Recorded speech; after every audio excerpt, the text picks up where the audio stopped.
Mark had always been meticulous. The renovation of his latest home was supposed to be the crowning jewel of his property portfolio. He had put his heart into it. Every detail, every corner had been carefully chosen. The sleek new kitchen, the expanded living room, the freshly landscaped yard. Everything was perfect, or so he thought. The letter arrived on an ordinary Tuesday morning, the kind of day that made you forget anything out of the ordinary might happen. As Mark sat down with his coffee, he noticed the thick official envelope with the HOA's insignia stamped on the front. The familiar logo should have been comforting, but it felt more like a warning. He slit the envelope open, expecting nothing more than the usual friendly reminders about community events or updates on neighborhood improvements. But as his eyes skimmed the letter, his pulse quickened.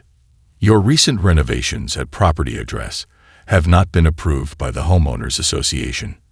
After a review of your property, we have determined that your house does not comply with our community standards.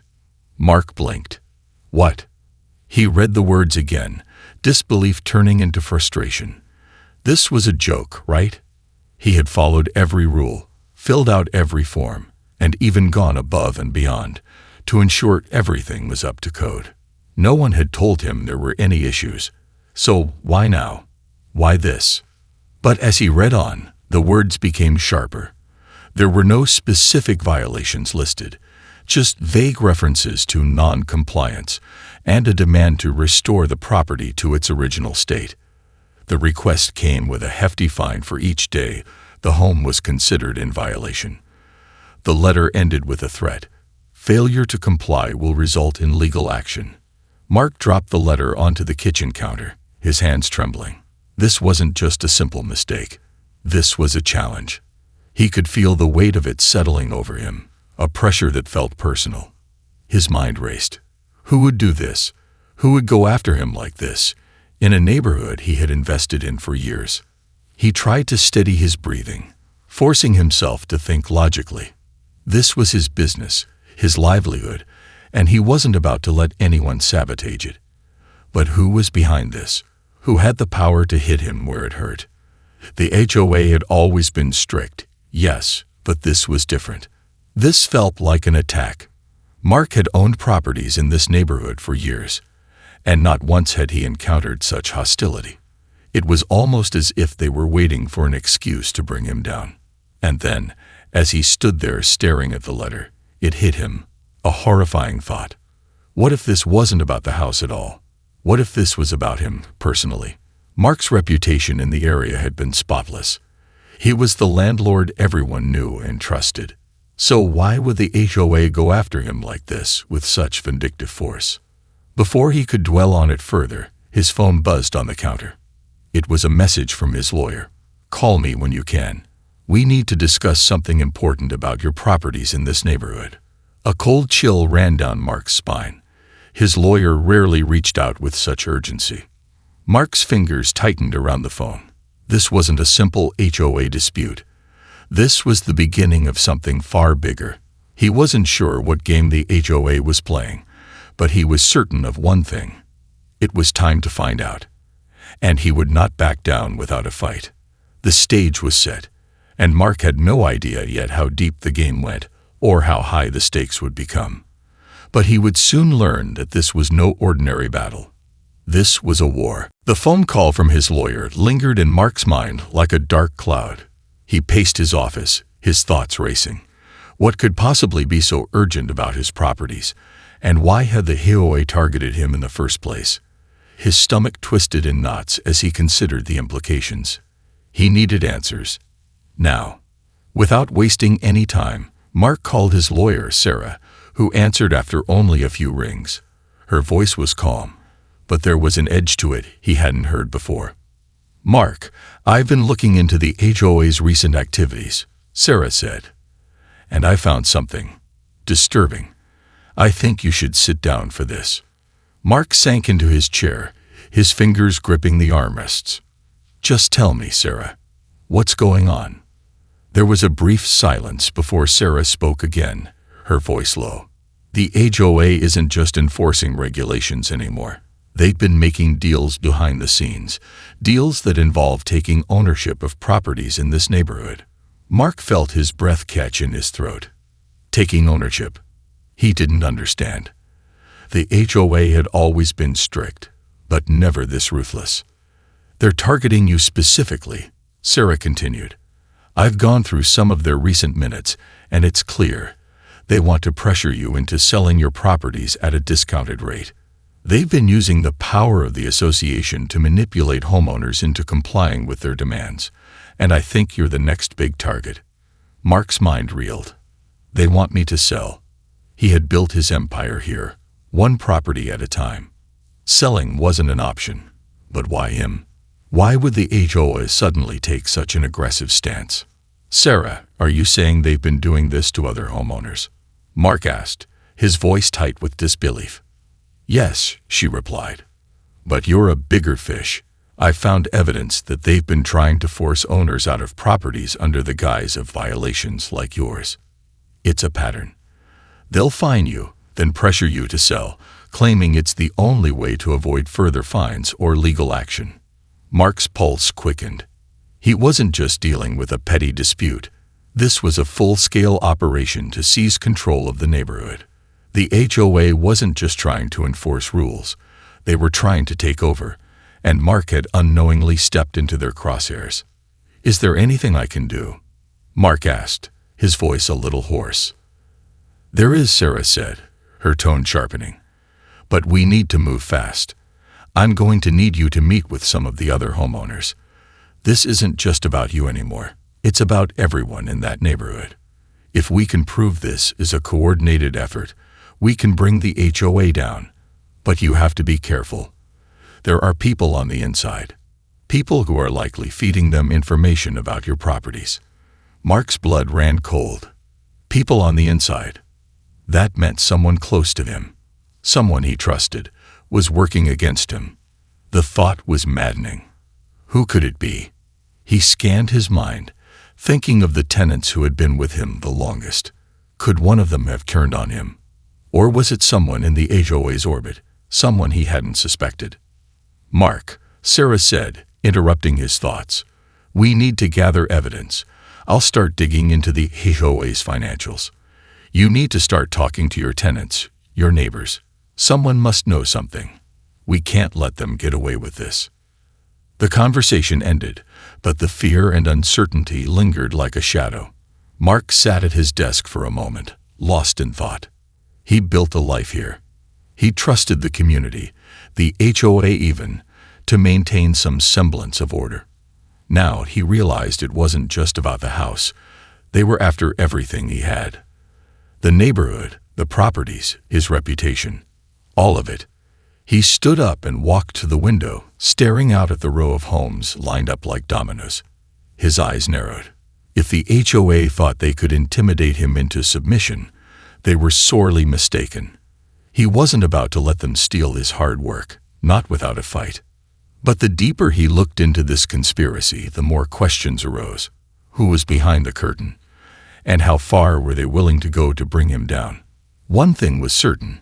Mark had just been thrust into a dangerous game, and the stakes were higher than he could have ever imagined. The real battle had only just begun. Mark's hands were clammy as he hung up the phone. The weight of Sarah's words pressed down on him. He wasn't just a target. He was caught in the middle of something far bigger than he could have ever anticipated. The HOA wasn't just a group of well-meaning but overzealous homeowners. They were a machine, cold, calculating, and with one goal in mind: control. He couldn't shake the feeling that someone somewhere was watching him. His every move felt like it was being scrutinized. The phone calls from tenants had become more frequent, and their voices carried an edge of fear he hadn't heard before. Something was off. Mark knew it wasn't just the HOA coming after him anymore. There was something darker at play. The next day, Mark drove to the neighborhood to meet with some of his tenants. He needed to know what they had been hearing, what they knew. He walked down the quiet street, the perfectly manicured lawns and pristine houses a stark contrast to the storm brewing in his mind. His tenants lived in homes all around him, and he knew most of them by name. These weren't just people he rented to. They were friends, people he trusted. But trust, as he was starting to realize, was a fragile thing. As he approached the first house, he was greeted by Laura, one of his longtime tenants. She stood on the porch, her arms crossed tightly, a nervous energy in her eyes. "Mark," she said, her voice low. "You're here to talk about the letter, aren't you?" He nodded, stepping closer. "Yeah. And I need to know what's going on. Has the HOA been causing trouble for anyone else?" Laura's face tightened. "They've been sending out those letters to more people than you know. I didn't want to say anything before, but—" She hesitated, glancing around nervously. "Mark, there's more. There's talk. There's whispers about the HOA pushing people to sell their homes. I've been hearing that they've been offering to buy out properties, but the prices they're offering are way too low." Mark's stomach twisted. This was bigger than he thought. The HOA wasn't just trying to target him. They were systematically undermining the entire neighborhood. But why? What did they stand to gain from forcing homeowners out of their properties? Laura continued, her voice dropping even lower. "I've heard rumors about how the HOA has been pressuring people to move. And some of the older residents, people who've lived here for decades, they've been given ultimatums. It's like they're trying to clear the neighborhood, Mark. And some of them are afraid to say anything because they think the HOA will retaliate." Mark clenched his fists, his mind racing. He was already suspecting that the HOA was going after him for a reason, but now, hearing Laura's words, everything clicked. They weren't just after him. They were after control of the entire neighborhood. Mark wasn't sure how they planned to execute this takeover, but he could feel the pieces shifting, moving beneath the surface. "Who else is involved in all of this?" he asked, his voice tight. "Do you know who's behind it? Who's calling the shots?" Laura shook her head. "I don't know, Mark, but there's something strange about the way things are happening. The timing, the pressure on the homeowners. It all feels too coordinated, like someone's orchestrating it from the top down." Mark's heart raced. Could the HOA really be that well organized? Were they truly pulling the strings on this whole community? Or was there an even bigger player lurking in the background, someone even more powerful than the HOA itself? As Mark left Laura's house, his mind was reeling. He needed to get to the bottom of this. Fast. But he also knew that the more he dug, the deeper the web seemed to get. The HOA wasn't just a nuisance anymore. They were an organized force, manipulating every aspect of the neighborhood. And somewhere in that tangled web was the mastermind who had set this all in motion. Mark couldn't shake the feeling that someone had been watching him for longer than he realized. He didn't know who they were, but he could feel their presence in every move he made. Every glance, every whispered conversation, every letter that landed in his mailbox felt like it was part of a much larger plan. And the worst part, Mark wasn't sure if he was in control of his own fate anymore, or if it had already been decided for him. The fight was no longer just about saving his house. It was about saving everything he had worked for, and uncovering the secret force behind the HOA's power play before it was too late. The weeks that followed felt like a suffocating fog descending on Mark's every step. The HOA's pressure was relentless, with constant letters, fines, and legal threats arriving at his doorstep. His tenants were growing increasingly anxious, and the more he tried to make sense of the situation, the more elusive the truth became. His every move felt like a chess piece being pushed into an unavoidable checkmate. But there was one thing he knew for certain. The HOA wasn't just trying to force him out. They were trying to ruin him. It was late one evening when the revelation hit. Mark had been sitting at his desk, scanning through pages of legal documents, trying to find any crack in the HOA's strategy, when an unexpected email from Sarah popped up. She'd been working around the clock, digging through the HOA's financial records and meeting minutes. The subject line read, "Urgent, you need to see this." His heart skipped a beat as he clicked open the email. The message was brief, but the attachment spoke volumes. Sarah had uncovered something that immediately grabbed his attention: a series of transactions that linked the HOA's leadership directly to a group of property developers. The developers weren't just any investors. They were known for their controversial practices, buying up entire neighborhoods, flipping properties for massive profits, and pushing homeowners out through legal manipulation. Mark's stomach churned as he sifted through the documents. It was clear now. The HOA wasn't just acting on its own. They were working in tandem with a group of powerful developers, orchestrating a takeover of the entire neighborhood. The developers had been funding the HOA's efforts to clean up the area, forcing owners to sell at rock-bottom prices and making sure no one stood in the way of their plan. But the most chilling part of the email came in the form of a meeting transcript. The HOA president, who Mark now knew had been living in one of his rental properties, had openly discussed the project during a private board meeting. The project wasn't about improving the neighborhood or enforcing rules. It was about profit. The goal was to clear out anyone who wasn't willing to sell, then rezone the area to attract wealthier, higher-paying tenants. The ultimate objective: to transform the neighborhood into a luxury development, one that would push Mark and other homeowners like him to the brink of financial ruin. Mark's fingers trembled as he read the lines again. This was never just about the house. His gut had been right all along. The HOA wasn't just punishing him for his renovations. They were using him as an example for every other homeowner who might resist. If they could force Mark out, they could force anyone out. The realization hit him like a blow to the chest. His property wasn't just a single investment. It was a linchpin in the developer's grand scheme. And that made him a direct target. But the more Mark thought about it, the more his fury burned. He had worked too hard, built too much, to let someone take it all away without a fight. But there was something more, something that made his blood run cold as the pieces clicked into place. He knew the HOA president had rented from him. He had trusted that tenant, had thought of him as just another long-term resident. Now, Mark couldn't help but wonder, had this been part of the plan all along? Was the HOA president playing both sides, cozying up to him while secretly pushing the developer's agenda? The thought sent a wave of unease through him. His mind raced with possibilities. If the HOA was in bed with these developers, what else had they been hiding? And who else in the neighborhood was involved? Mark realized that the HOA wasn't just an obstacle. It was the tip of an iceberg, and beneath the surface was a network of corruption and manipulation. With this new information in hand, Mark knew he had to act fast. He needed to confront the HOA, but he couldn't do it alone. He couldn't trust anyone fully, not even his tenants. He would have to gather his resources carefully, keep his cards close, and make sure he had everything he needed to expose the truth. He wasn't just going to play by their rules anymore.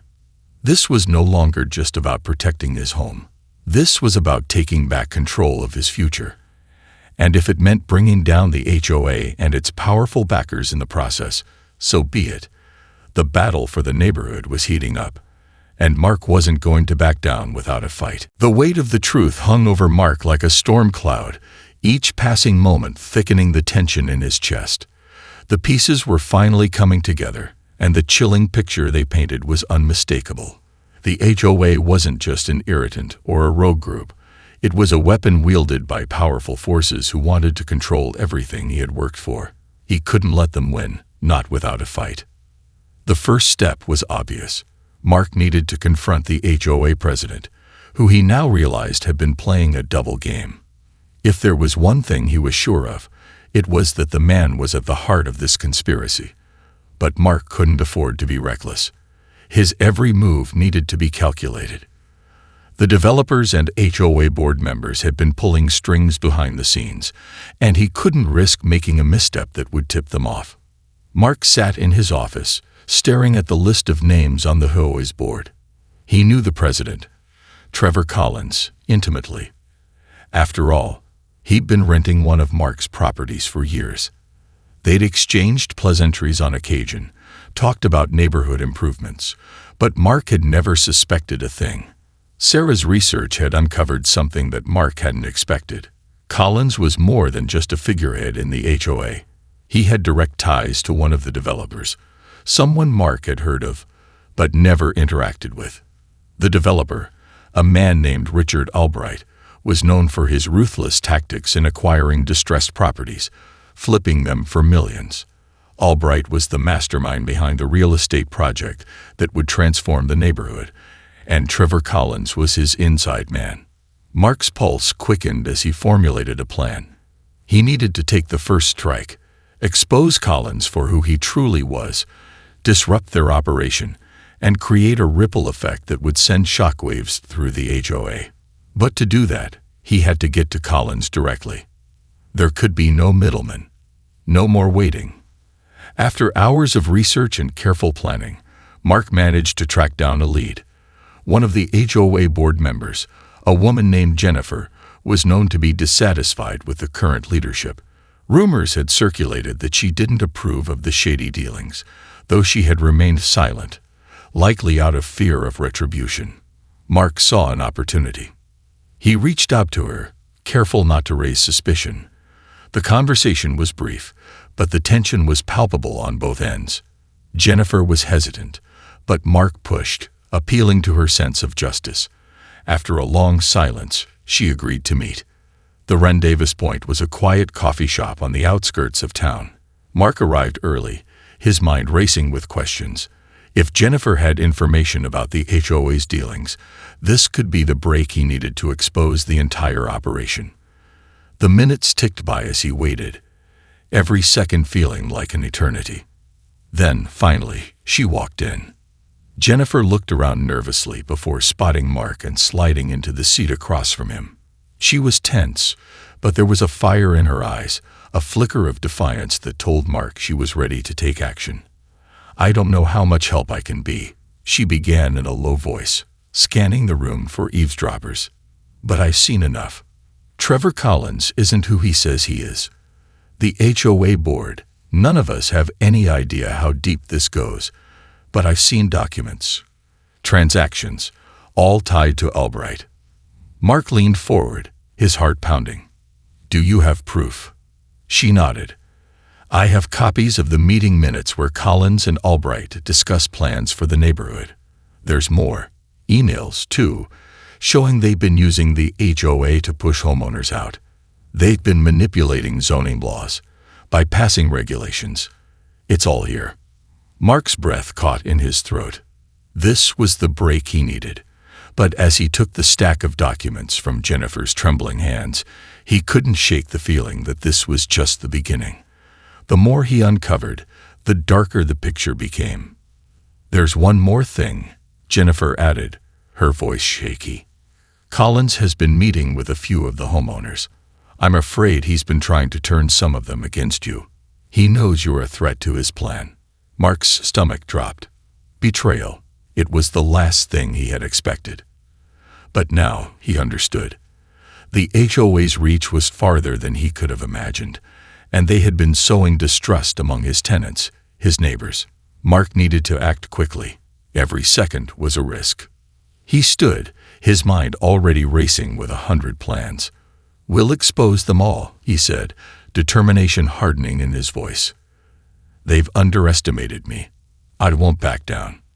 As Mark left the coffee shop, the documents clutched tightly in his hands. He felt the weight of what lay ahead. The fight was far from over. In fact, it had only just begun. The first strike had been made, but now, the real battle would unfold, one that would test every ounce of Mark's resolve. He wasn't just fighting for his property anymore. He was fighting for the future of his neighborhood. Mark's pulse hammered in his ears as he glanced in the rearview mirror, the black sedan still tailing him, its headlights cutting through the darkness like a predator on the hunt. The further he drove, the more the weight of his situation settled in. He was tangled in something far more sinister than he could have ever imagined. The HOA wasn't just a nuisance. It was the surface of an iceberg, and beneath it lay an insidious network, carefully hidden from view. Who were these people, and what did they want with him? He couldn't afford to dwell on those questions now. Sarah was waiting. If what she had found was as important as she implied, It could change everything.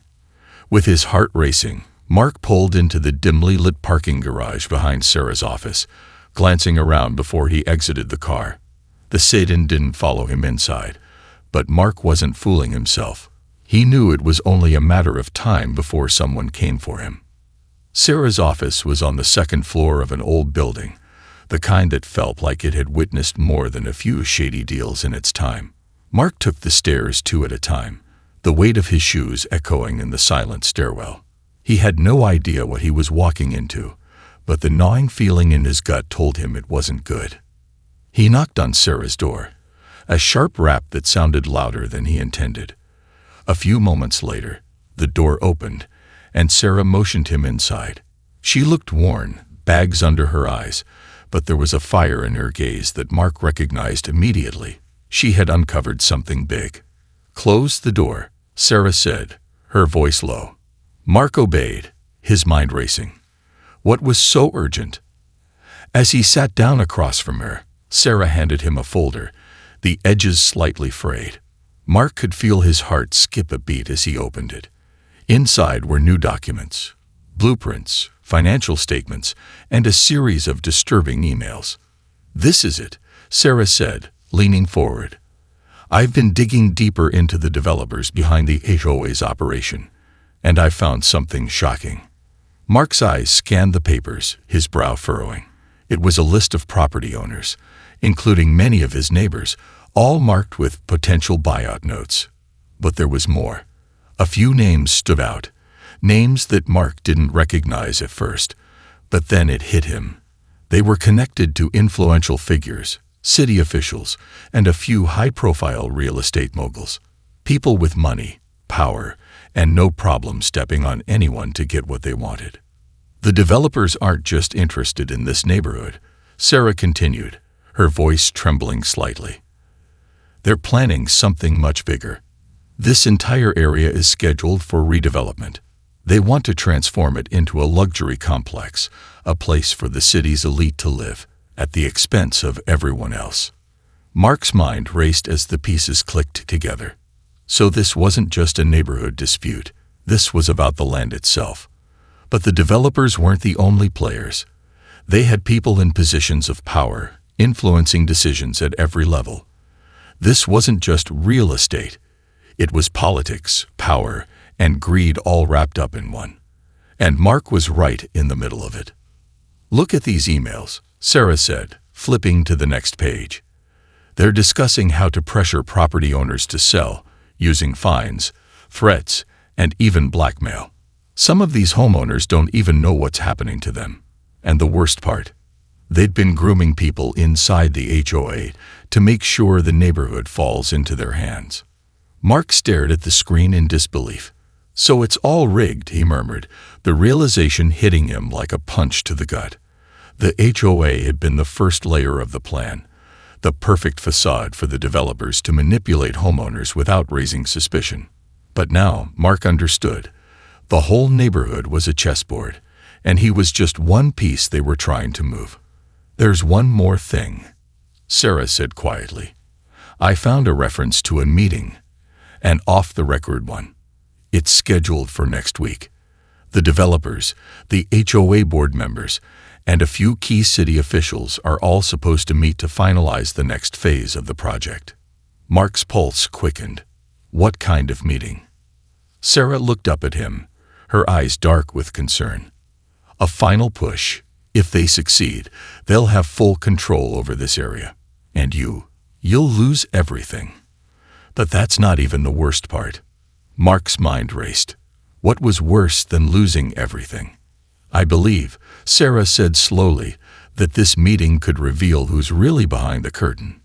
The people pulling the strings. If we can expose it, we can stop them."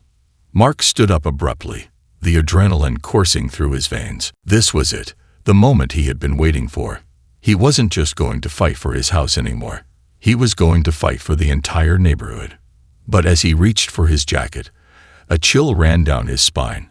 Someone was watching him now, waiting for him to make his move. The door opened, and Mark froze. Someone was already one step ahead.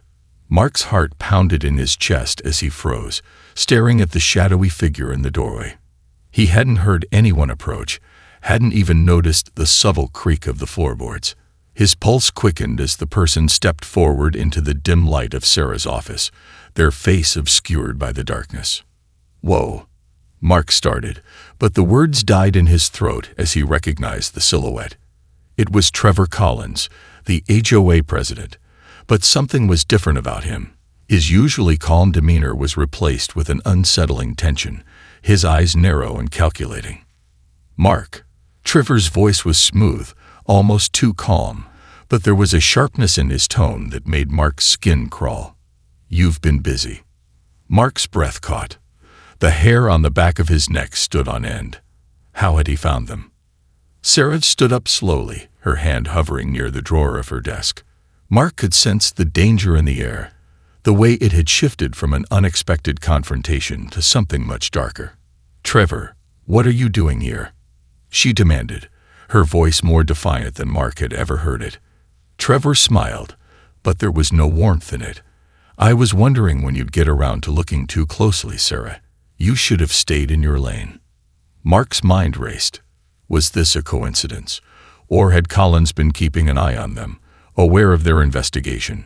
Everything about this moment felt staged, like they had walked right into a trap.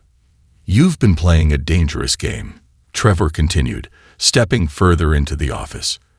"But you're not the only one who can dig up dirt, Mark. The truth always has a way of coming to light, doesn't it?" Mark's hand instinctively went to his phone, but he knew the second he reached for it, Trevor would be on him. The room felt smaller now, the air thicker with tension. "What do you want, Trevor?" Mark asked, trying to mask the urgency in his voice. Trevor's eyes glinted with something dark, something Mark hadn't seen before. Satisfaction. "What do I want?" "Oh, Mark, it's simple. I want you to stop digging. All of this, the documents, the meetings, the threats, it's all just noise. You're not going to stop us. You never could." Mark clenched his fists. So it was true. They were after everything. The neighborhood, the power, the control. And Trevor wasn't just part of the operation. He was in charge of it, the puppet master pulling the strings behind the curtain. The realization made Mark's stomach churn. But there was something more. Trevor wasn't just trying to intimidate him. He was trying to break him. "You really think you can stop this?" Trevor asked, stepping closer. "You're just a landlord. You're nobody. You think you can take on a well-oiled machine like the HOA. You think you can take on Albright and his people." Mark's hands trembled, but he fought to keep his voice steady. "You're wrong. You've underestimated me. And you've underestimated everyone in this neighborhood. I'm not backing down." For a moment, Trevor's smile faltered, a flicker of something, uncertainty, passing across his face. But then, just as quickly, the smug expression returned. "You'll see," he said, his voice cold. "You'll see how far this goes. You're already too deep to get out now." Before Mark could react, Trevor turned to leave, but not without one final, cutting remark. "You should have known better than to play with people who have everything to lose, Mark. Now you'll learn the price of your little rebellion." The door clicked shut behind Trevor, and the room seemed to exhale in relief. But the tension lingered, heavy and oppressive. Mark stood frozen for a moment, his mind racing. What had just happened? Had Trevor come here to warn them, or was it a threat? Either way, it was clear that they were dangerously close to uncovering something they weren't supposed to know. And the fact that Trevor had come here, alone and unannounced, meant that whatever they were onto, it was bigger than they realized. "Mark." Sarah's voice broke through his thoughts. She was staring at the door, her face pale. "What does this mean? He's not just a pawn in this game, is he?"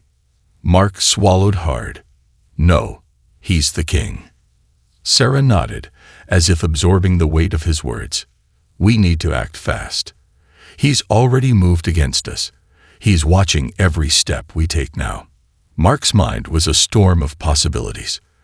Trevor had made it clear that he wouldn't hesitate to crush them if it meant protecting the secret. But what did Trevor know? What was he really afraid of? The fight was no longer just about uncovering the truth. It was about survival. They had to make their move before Trevor did. But the question that lingered in Mark's mind was chilling. What if they were already too late? The trap had been set, and Mark could feel the noose tightening around him. Every move he made from here on out could be his last. But one thing was certain. He wasn't going to let them win without a fight, no matter the cost. The next few days were a blur of strategic planning, hidden meetings, and long, sleepless nights. Mark knew that the clock was ticking, and that Trevor's warning was more than just a threat. It was a declaration of war. Every moment they wasted only brought them closer to being silenced, to being swallowed up by the dark undercurrent that flowed through the HOA and the developer's empire. But Mark wasn't backing down. Not now. Not when he had this much at stake. The files Sarah had found, the ones documenting the transactions, the emails, the secret meetings, it was all the ammunition they needed. But the question was, how could they use it without drawing attention to themselves? How could they get the truth to the right people before Trevor and his puppeteers crushed them like bugs beneath their boots? Mark's plan was risky, dangerously so, but it was the only option left. He needed to force the HOA into the light, expose them for what they were, and disrupt the developers' plans before they could finalize their takeover. But he couldn't do it alone. He needed allies, people who could see the corruption and stand with him when the storm broke. That's when Sarah brought in Jennifer, the HOA board member who had been growing increasingly disillusioned with Trevor and his tactics. The meeting was set in a nondescript cafe on the outskirts of town, a place that felt just as much like a shadow as their situation. They couldn't afford to take any chances. Jennifer arrived looking tense, her eyes darting around before she slid into the booth across from Mark and Sarah. Her nerves were palpable, but her resolve was stronger than it had been when they last spoke. "I've been thinking a lot about what you said," Jennifer started, voice low, glancing over her shoulder. "This isn't just about the neighborhood. This is about power, about control. I didn't realize how deep I was in this until now." Mark nodded. "We need to expose everything. Trevor and Albright are playing with people's lives, their homes. If we don't act now, it's over." Jennifer's gaze hardened, determination flickering behind her eyes. "I'll help you, but we have to be careful. Trevor is dangerous. He's always one step ahead, and if he finds out I'm working with you—" "I know the risks," Mark interrupted, his voice steady. "But if we don't do this, we lose everything. We need to get this to the media. We need to show the world who they really are." With Jennifer's help, they set the plan into motion. They contacted a journalist, someone they could trust, who had experience with high-profile corruption cases. They passed along the evidence they had gathered, along with a carefully crafted tip that would lead the journalist directly to the heart of the conspiracy. But there was a catch. The journalist had to remain anonymous, or the whole thing would blow up in their faces. The meeting was scheduled. The journalist would go to the City Hall meeting where the final push for the developer's project was scheduled to take place. But Mark knew it wasn't going to be that easy. Trevor would be expecting something. He'd already warned them. And there was no way he'd let them get away with exposing everything. That night, as the sun dipped below the horizon, Mark stood outside his property, staring up at the looming shadows of the houses around him. It was almost surreal, the calm before the storm. He could feel it in his bones. The final move was coming. He wasn't sure if this would be the moment that shattered everything or the one that saved it all, but it had to be done. They had to hit them hard. The developers' meeting was the tipping point, the moment where everything would either implode or be buried forever. The door of his house creaked open behind him, and Sarah stepped out, her face pale but determined. She handed him a thick envelope. Inside was the final piece of the puzzle, the proof they needed. The emails, the contracts, the minutes from the HOA's private meetings. The whole operation laid bare. "Are you ready?" Sarah asked, her voice low, almost drowned by the weight of the moment. Mark looked at the envelope, then back at her, his voice firm. "Ready as I'll ever be." He walked to the car, Sarah and Jennifer by his side. They had one shot at this. No turning back now. The City Hall meeting was starting soon, and with it, everything they had worked for was about to be tested. Trevor would be there, his puppets by his side, and Mark knew they couldn't afford to let him get away with it. As they approached the meeting, Mark glanced back at the envelope, the papers that could bring everything crashing down. The battle had reached its peak. They entered the building.